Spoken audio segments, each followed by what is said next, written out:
ఏళ్లు ఈ కాలంలో మనిషికి డబ్బున్నా లేకపోయినా నొప్పులు మాత్రం పుష్కలంగా ఉంటున్నాయండి. కీళ్ళ నొప్పులు, నడుము నొప్పులు, కండరాల నొప్పులు. మరి ఈ నొప్పులకి ఏజ్తో పని లేదండి. మరి ఈ నొప్పులన్నిటికీ మాయం చేసడానికి ఒకటి ఉందండి, అదే నల్లేరు కాడాకు. మరి దీని ప్రాసెస్ చెప్తున్నా వినేయండి. నల్లేరు కాడాకుని కట్ చేసుకుని శుభ్రం చేసుకుని పక్కన పెట్టుకోండి. ఆ తర్వాత నేను చూపిస్తున్నట్టు విధంగా తాలింపులు ఒకటి తర్వాత ఒకటి వేసుకుని ఫ్రై చేసుకోండి.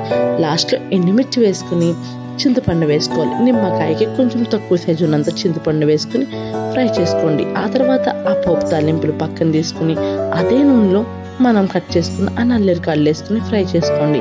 పక్కనే ఒక జార్ తీసుకుని పోపు తాలింపులు, అందులో వెల్లుల్లి, సాల్ట్ వేసుకుని గ్రైండ్ చేసుకోండి. అది గ్రైండ్ అయినాక మనం వేపుకున్న ఆ నల్లేరు కాడలు వేసుకుని గ్రైండ్ చేసుకోండి. అయిపోయిందండి పచ్చడి. వంటికి ఆరోగ్యకరం, నోటికి రుచికరమైన పచ్చడి రెడీ.